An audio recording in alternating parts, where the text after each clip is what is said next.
Olá, pessoal.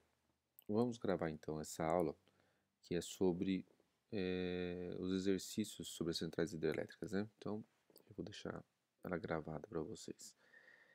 Então, vamos lá. Vamos pegar como primeiro exemplo esse exercício 1. Tá? Ele diz o seguinte, ó. Em aproveitamento hidrelétrico, o nível montante é de 890 metros. E de jusante, né, que é depois da barragem, é de 750 metros.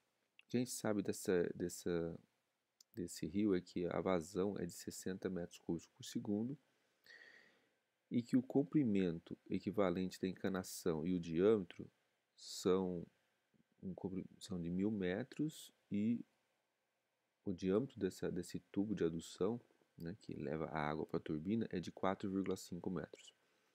O rendimento da turbina hidráulica, né, da máquina que transforma a energia acumulada na água, né, energia cinética, energia potencial, em, em energia cinética para virar alternador é de 92%. E o rendimento do alternador é de 94%, do gerador. Tá?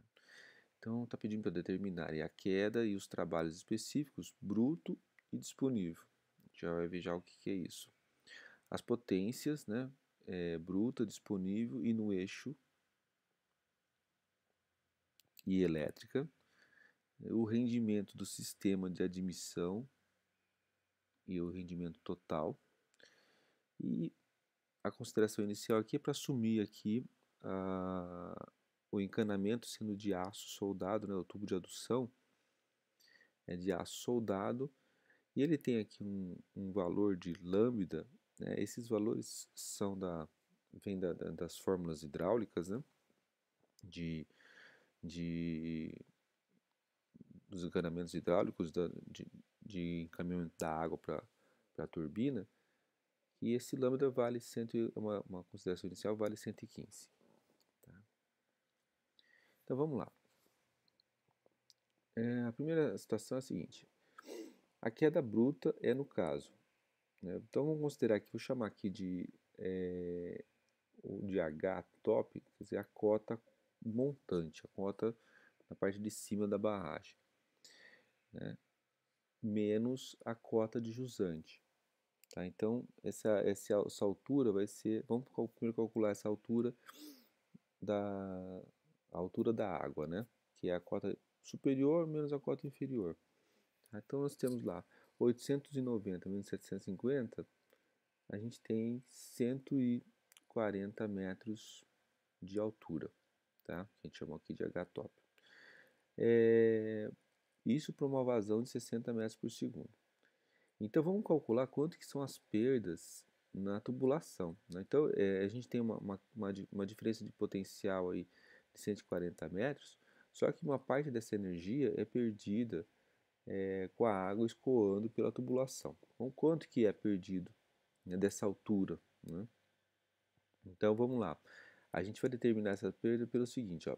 Então a perda no conduto, que chamou aqui de HP, pode ser calculada então vai ser, a gente tem essa equação aqui hidráulica, né, que é 10,643 vezes a razão entre a vazão e o lambda, que depende do tipo de tubulação, elevado a 1,85, multiplicado pelo diâmetro elevado a menos 4,87. É uma fórmula empírica, né? Vezes o comprimento L, comprimento da tubulação. Então, a gente tem, então, como foi dito, né, o que é a vazão, o lambda é o coeficiente, D é o diâmetro e o L é o comprimento da tubulação ou do encanamento de adução. Então, substituindo os valores que nós temos, né, foram 60 metros por segundo, 60 metros cúbicos por segundo, o lambda do tubo de adução é de 115, tudo isso elevado a 1,85, o diâmetro de 4,5, comprimento de 1 metro, nós encontramos aqui que essas perdas equivalem a 2,1 metros, como se a gente diminuísse já a altura da queda d'água em 2,1 metros, né? De 140 já não é mais 140, é 2,1, porque essa parte dessa energia vai ser perdida na própria condução da água até a turbina. Depois, o trabalho específico. Aqui, ó, o trabalho específico, vou chamar ele de Y, né?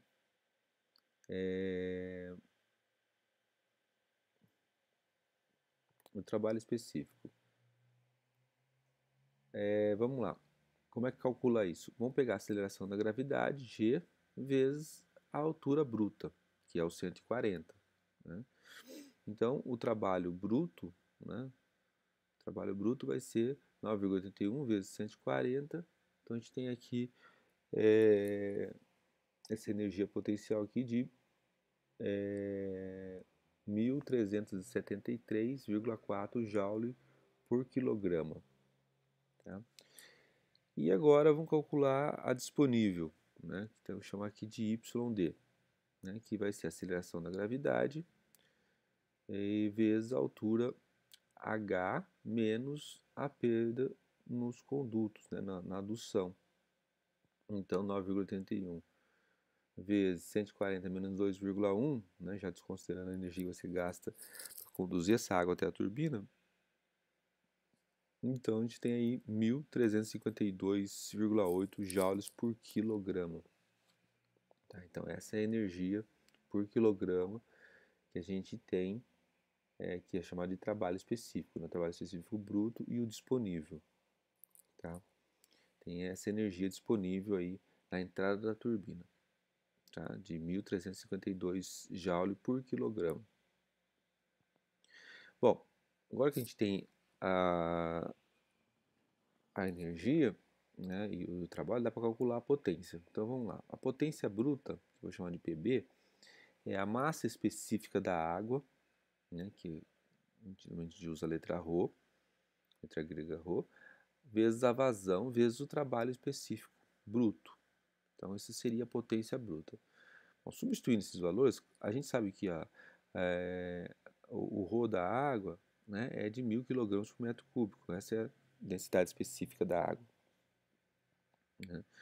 Aí a vazão, 60 metros cúbicos por segundo, né? E o trabalho específico bruto a gente acabou de calcular em 1.373. Tá? Então a gente tem aqui, na verdade, 82.404 kW de potência bruta. A potência disponível vai usar a mesma equação, né? Com a massa específica, com a vazão, só que vai usar o trabalho específico disponível. Então a gente vai usar ao invés de usar os 1.373 que era o bruto, vai usar o 1.352, né? Então se a gente olhar aqui, ó, é o valor anterior que a gente acabou de calcular, né? 1.352. Substituindo, então, a gente tem aí uma potência disponível de 81.168 kW. Legal. A potência no eixo da turbina, então vai ser essa potência de entrada, essa aqui é a potência de entrada, né? Toda a potência que chega na ponta do eixo da turbina, para girar a turbina, só que a turbina tem um rendimento. Por quê? Porque quando ela vira, tem os atritos, né? Tem toda a parte dinâmica dela funcionando, que acaba consumindo parte da energia. Então, tudo isso se caracteriza aí dentro do rendimento, né, da própria máquina hidráulica, e a gente vai ver que a potência que chega no eixo não vai ser a potência que sai, sempre tem uma parte da energia que fica na turbina. Então, vamos pegar aqui essa potência disponível, que era 81.168 kW, e multiplicar pelo rendimento da turbina. O rendimento da turbina foi dito no enunciado que era de 92%. Então, multiplique por 0,92. Então, a gente tem aí a turbina hidráulica vai entregar para o gerador 74.675 kW. Né? Vai entregar 74.000 kW para o gerador. Legal. E agora, o gerador vai. Essa potência vai entrar no gerador, né? no eixo do gerador. Né? Na verdade, é tudo mesmo eixo, mas cada máquina tem seu rendimento, tem as perdas internas elétricas do gerador. Tá? E essas perdas todas vão se caracterizar pelo rendimento do gerador, né? E então, dessa potência de entrada vezes o rendimento do gerador, que foi dito lá no início, no enunciado, que era o rendimento do alternador era de 0,94, então a potência elétrica será de 70.195 kW. Então repare que a gente veio da potência bruta, né, que era considerando a diferença de altura, né, dos 140 metros, né, de montante jusante, só que a gente tem que vir descontando, vai vir debitando, debita quanto vai gastar de energia na tubulação, debita quanto vai gastar de energia no rendimento da máquina, na hora de converter essa energia cinética, né, linear e aí, em movimento angular, né, no eixo da turbina. Depois, quanto a gente vai gastar de energia dentro do gerador, que é o rendimento do gerador. Então, desses 82.000 quilowatts, né, a gente vai ter entregue pelo gerador 70.000 quilowatts, 70.195 quilowatts. Tá? Bom, depois vamos calcular agora os rendimentos, né? Então, do sistema de admissão. Então, vou pegar aqui a queda bruta, menos a perda nos condutos, que é o 140 menos o 2,1. Esse seria esse valor, 140 menos 2,1, é o que vai sair lá no final, lá na entrada da turbina, né? Sobre a diferença de potencial total, que é o 140, então a gente tem um rendimento de admissão de 0,98 ou 98,5%. Tá? O rendimento do sistema total. Então vamos lá, o rendimento do sistema total de admissão, aí vezes o rendimento da turbina, vezes o rendimento do gerador. Então quando você quer saber o rendimento total, você sai multiplicando os rendimentos parciais de todo o sistema. Tá? Então a gente tem primeiro o rendimento da admissão, depois tem o rendimento da turbina, depois tem o rendimento do gerador, né, ou do alternador. Substituindo esses valores, então a gente tem lá 0,985, que é da admissão, depois 0,92, que é da turbina hidráulica, e 0,94, que é do gerador. Multiplicando tudo isso vai dar 0,852. Então esse é o rendimento total do sistema. Tá? Então a gente acumulou toda essa água, essa diferença de potencial de 140 metros, com a vazão de 60 metros cúbicos por segundo, e conseguiu um rendimento disso de 85,2%. Legal. Também dava para calcular esse rendimento fazendo a razão entre a potência final, né, a potência final entregue pelo gerador, sobre a potência de entrada na máquina hidráulica, né, na turbina. Então, lembra que esses 82.440 vieram da potência bruta, né, que considera a densidade da água, a vazão, né, e o trabalho bruto, né, que é o dos 140 metros. Tá? E depois sobre a potência elétrica, que é a potência entregue pelo gerador. Tá lá no final, na saída, lá já nos condutores de saída do gerador. Essa potência foi entregue. Então, dá na mesma, né? Você pode considerar as mesmas situações. Ou você multiplica os rendimentos, faz o produto dos rendimentos parciais, ou você faz aí a potência líquida, né, na saída do gerador, vezes a potência de entrada na máquina hidráulica. Tá? Então esse seria o rendimento total dessa usina. Tá? Tranquilo, né? Não é o exercício mais tranquilo de resolver, considerando simplesmente a diferença de potencial, né, que a gente teve no início. Lá, a gente conhecia a cota na parte de cima da barragem, né? Esses valores de 890 metros é porque é sempre medido em relação ao nível do mar, tá? e depois a jusante de 750 metros. Tá?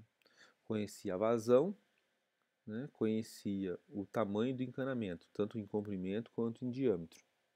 Tá? E conhecia os rendimentos da máquina hidráulica, que isso é medido em laboratório, e do gerador, que também é medido em laboratório. Muito bem. Vamos aqui fazer agora o segundo aqui.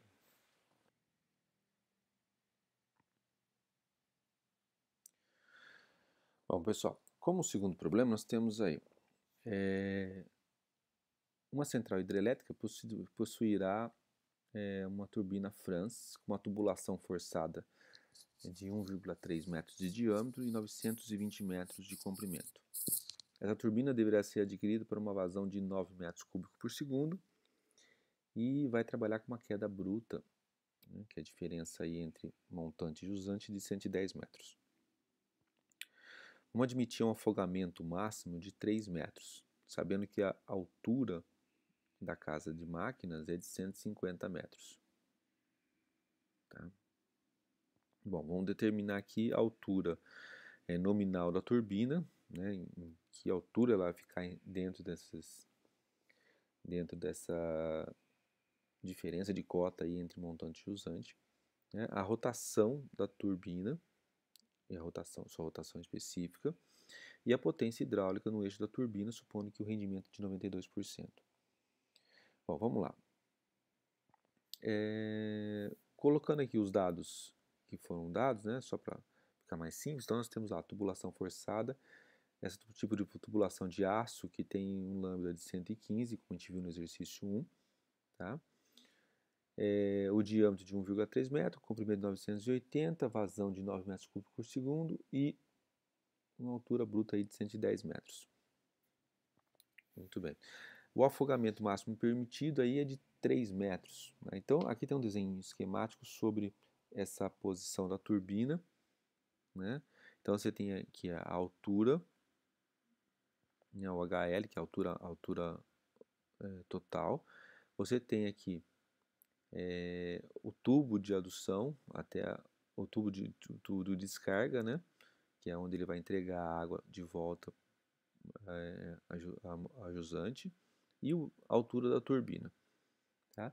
Bom, essa altura aqui a gente está considerando justamente pelo seguinte: quando esse tubo é muito longo, acaba ocorrendo um fenômeno chamado de cavitação, que é a formação de bolhas de vapor próximas às pás da turbina, e essas bolhas, quando elas se rompem, explodem, elas causam buracos realmente nas pás da turbina. É um problema muito sério que ocorre com as turbinas hidráulicas. Então, a gente tem que dimensionar essa altura para que não fique muito longa ao ponto de ocorrer essa formação de bolhas e essa destruição por cavitação das pás da turbina. Tá? Então, vamos lá.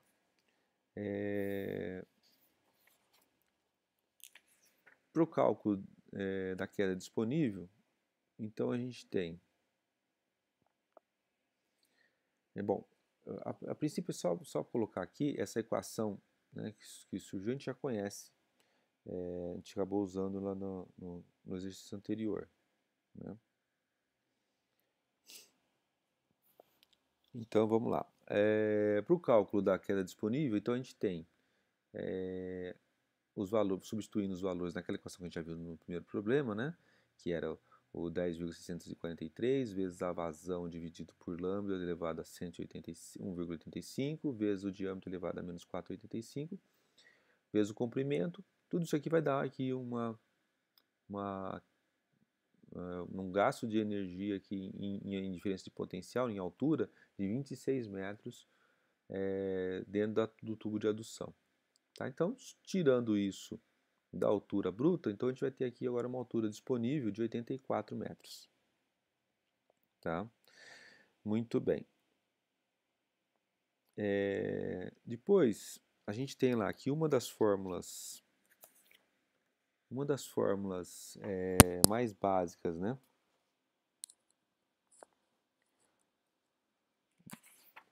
Uma das fórmulas empíricas para se obter a rotação, da turbina é essa equação que a gente está colocando aqui embaixo, ó, aqui, ó, no segundo item, que é o A que multiplica o Y elevado a B vezes o Q elevado a menos 0,5. Então você tem aqui, ó,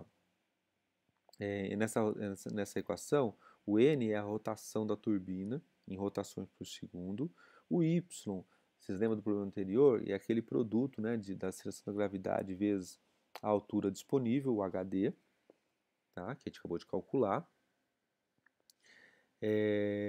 O Q é a vazão, tá, em metros cúbicos por segundo. O A e o B são constantes que dependem do tipo de turbina. No caso da turbina Franz, que é uma turbina lenta, o A vai valer 5,58 e o B 0,265. Substituindo esses valores na equação, né, então nós temos lá 5,58 que multiplica o G vezes o HD elevado a 0,26 vezes 9 elevado a 0,5. Nós vamos encontrar aí 11,02 rotações por segundo. Legal. Que dá aproximadamente, vamos arredondar para cima aqui, 12 rotações por segundo, que transformando isso em RPM equivale a 720 RPM. Bom, essa velocidade corresponde a quantos polos no gerador? O que seria isso? Bom, o gerador, ele pega essa rotação e no eixo do gerador você tem um bobinamento que recebe corrente contínua que gera um campo magnético contínuo, né? Um campo magnético estático. Esse campo magnético gira e esse campo magnético acaba cortando, né? Corta as bobinas colocadas no estator, na parte fixa da máquina. Tem a parte girante, que é o rotor, e a parte fixa do gerador, que é chamada de estator. Tem as bobinas colocadas ali no estator, e esse campo magnético corta essas bobinas do estator, gerando justamente energia elétrica, convertendo essa energia cinética, né, rotacional, em energia elétrica. Bom, como que eu determino o número de pares de bobinas colocado no estator dessa máquina? A gente calcula por essa equaçãozinha, a gente vai dividir 3.600 dividido pelas rotações por minuto. Então, nesse caso, 3.600 dividido por 720 vai dar 5 pares de bobinas, ou 10 polos. Tá? Então, essa máquina tem uma característica, a gente calculou aqui a princípio, que ela vai girar em 12 rotações por segundo, e ela vai ter 5 polos, 5 pares de polos. Tá? Muito bem. Então, essa velocidade correspondente, né, correspondente a 5 pares de polos, tá? Ou 10 polos. Bom, agora a gente tem que fazer a verificação da altura de sucção máxima para resolver aquele problema justamente da cavitação. Bom, a altura de sucção máxima admissível é função de diversos fatores, né? Um dos mais importantes é a rotação do conjunto, né, turbina-gerador. Né? O cálculo dessa altura de sucção máxima pode ser efetuado por meio das fórmulas empíricas que a gente vai ver aqui, ó. Uma delas é essa equação aqui, né, que leva em consideração, bom, começa aqui com 10 elevado ao cubo, que multiplica a rotação, que multiplica a vazão, né, dividido pela aceleração da gravidade vezes a altura disponível. Tá? Então essa equação aqui é uma equação empírica. Tá? O cálculo desse fator é empírico. Tá? Bom, nesse caso, serão usados fórmulas aplicáveis à turbina Francis, né? Então, não estamos falando que é uma turbina Francis. Então, vamos lá. Primeiro, vamos calcular a rotação específica, que a gente está chamando aqui de NQA. Substituindo os valores que a gente já tem nessa equação, essa rotação específica vai ser de 234,07. Tá? Bom, isso usando a rotação de 12 RPM, né? 12 rotações por segundo. O nível de saída da água, quer dizer, o tubo de sucção, né, vai ser de quanto? Então, você tem lá, a altura líquida da água tem que ser menor do que a altura de sucção mais o afogamento. Tá? Então, se a gente for olhar lá no início, a gente tinha lá Esse aqui tinha altura e altura do afogamento, tá? E no enunciado foi dito aqui que, sabendo que a altura da casa da máquina é de 150 metros, tá? Então essa aqui seria a altura máxima, né? Então vamos lá. Substituindo esses valores aí na equação, 150 mais 3 metros, que é do tubo de sucção, né? Que é aquele tubo até a altura de chegar na turbina, a gente vai ter uma altura aí de 153 metros, tá? Essa seria a altura máxima. Então vamos lá. O cálculo nesse caso aqui vai ser, né? Vamos calcular aqui o primeiro soma, né? 150 mais 3, 153. Então vamos calcular aqui o HS, tá? Bom, nesse caso aqui, em que a turbina trabalha afogada, o afogamento corresponde a esse HS, né? A gente viu lá no desenho esquemático inicial, que seria a altura do eixo da turbina em relação ao nível da casa da máquina, tá? Ao nível onde ficam as máquinas de geração, tá? Essa altura acrescida do nível da casa de máquina deverá ser sempre menor que a altura da água mais a altura máxima, para evitar a cavitação. Então vamos lá, calcular a altura máxima, tá? O HS máximo. Para a turbina Franz pode ser usada a seguinte expressão empírica. O que diz essa expressão? Que a altura máxima vai ser 10 menos 0,00112 vezes a altura da água menos esse sigma mínimo, né? Vezes o HD. Esse sigma mínimo é um coeficiente da equação, é chamado de coeficiente de Thomas, tá? Que vale 25 vezes 10 elevado à terceira, tá? Ele é vezes 25 vezes 10 à terceira mais 1 mais 10 elevado à quarta vezes o nk elevado ao quadrado. Esse valor aqui, na verdade, dá, resumindo aqui, esse valor vai dar aproximadamente 0,162 para essa turbina, tá? Aí que a gente vai pegar? Pega esse valor, substitui na equação aqui do sigma. A gente tem o HD, já foi calculado, né, que é a altura disponível de 84 metros, né, que era o 110 menos o que perdeu no tubo de adução, tá? A altura total, né, que é a altura da casa máquina mais a altura da casa máquina mais a altura do afogamento é de 153, que a gente calculou anteriormente, e esses valores iniciais são da forma. Substituindo aqui, a gente vai calcular aqui uma altura máxima de menos 3,79. Bom, assumindo o número de polos igual a 6 polos, repetindo as contas com o anterior. Então, olha só, menos 3, vamos lá, menos 3,79 não dá. Por quê? Porque a gente considerou inicialmente que o afogamento era de 3 metros.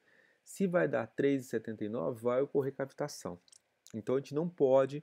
Então, por essa fórmula para hidráulica para a turbina Franz, a gente chegou à seguinte conclusão, que eu não consigo, por exemplo, trabalhar com ela sem que ocorra cavitação, porque ficou superior, né? Não respeitou aqui, ó, a altura da água tinha que ser menor que a altura mais o afogamento, tá? Que era o 153. Então, não respeitou porque aqui deu 3,79, tá? Bom, o que a gente vai fazer para ajustar isso? Vamos recalcular, fazer o recálculo disso agora considerando, lembra que eu falei para vocês que o número de polos, né, quanto maior o número de polos, menor a rotação. Então a gente considerou inicialmente 5 polos. Vamos aumentar em um par de polo para diminuir um pouco a rotação. Com isso, vamos ver se essa altura máxima fique muito próxima de zero para que não ocorra cavitação, né? Fique menor do que os 3 metros. Então, recalculando isso para 6 pares de polo e repetindo as contas, então vamos encontrar 10 rotações por segundo, tá? O NQA vai ser de 195, né? E a gente acaba calculando, chegando a um valor de altura máxima de menos 0,27, que é aceitável. Tá? Então, para essa máquina ficar bem determinada, então a gente vai ter que usar uma rotação de 10 rotações por segundo e 6 pares de polo. Aí essa altura fica aceitável, fica menor do que 3, né? Do que é o nosso valor, a nossa restrição inicial. Bom, a escolha da turbina então vai ser com rotação de 10 RPM por segundo, respondendo à questão formulária. Então nós temos lá a altura nominal de 84 metros, rotação de 10 RPM, ou 10 rotações por segundo, ou 600 RPM. E a potência hidráulica, né, como é que a gente calcula? 9,81 vezes a vazão vezes a altura, né, a queda disponível, que é 84 metros. Então a potência hidráulica vai ser a potência que chega no eixo da turbina hidráulica vai ser de 7.417 kW. Legal. A potência no eixo da turbina, então se a turbina tiver um rendimento de 92%, multiplica essa potência por 92%, então a potência no eixo vai ser de 6.824, já descontado aí as perdas dentro da turbina, né? Considerando o rendimento. Então vai ser desses 7.417 kW, vão sair para ser entregue para o gerador 6.823 kW, ou aproximadamente 6,8 megawatts. Tá? Essa seria a potência de saída. Bom, só umas considerações finais aqui. A escolha de um projeto de turbina é um ponto muito importante no desenvolvimento de uma central hidrelétrica que envolve análise e estudo de fenômenos relativamente complexos, como desempenho dinâmico da água, turbinamento, cavitação. Tem vários outros fatores, que a gente só considerou a cavitação, mas tem vários outros fatores que são envolvidos aí. Esse estudo pode ser bastante complexo e especializado e exige uma participação de uma equipe de engenharia muito grande, né? O pessoal trabalha muito fortemente com hidráulica, engenharia mecânica, né? Todas essas engenharias envolvidas aí. Tá? E isso está muito mais ligado na engenharia mecânica. Tá? De modo geral, em função das variáveis básicas do aproveitamento hidrelétrico, que a gente tem, quais são as informações básicas? Normalmente a altura, né, da queda da água, a vazão. Né? Há um tipo mais apropriado de turbina. Então, quando a gente, como da experiência, a gente acabou tirando que a gente pode sempre partir da vazão e da altura. E aí, com essa vazão e altura, a gente coloca isso, depois a gente vai discutir isso na próxima aula, coloca isso num ábaco, existe um ábaco, né, um gráfico, que determina, para cada tipo de altura e vazão, você tem a turbina que melhor vai se adaptar. Existem variações de adaptação, então, quer dizer, lógico que não é uma regra, mas elas ficam mais ou menos nesse padrão aí, né? A altura e vazão determina o tipo da turbina. Essas turbinas podem ser do tipo Pelton, do tipo Francis ou do tipo Kaplan. As Kaplan são turbinas de hélice, né? E as aplicações aqui são de ordem decrescente em relação à altura. Tá? Então, quando a altura é muito, quando a diferença de queda d'água é muito alta, como acontece, por exemplo, lá na usina de Cubatão, né, que pega a água da represa Billings, né, e vai converter essa lá em Cubatão, né, lá no pé da serra. Então lá se tem uma turbinas do tipo Pelton, né, que são de jato d'água. Aí depois, conforme a diferença de altura vai diminuindo, aí você passa pelas turbinas Francis, depois pelas turbinas Kaplan e depois por outros tipos de turbina, de bulbo específicas, tá? E são essas as considerações, tá? Muito bem. Pessoal, então vou deixar esses dois exercícios para vocês estudarem e ver se tem dúvida, tá? E depois na próxima aula a gente faz mais um, tá ok? Um abraço.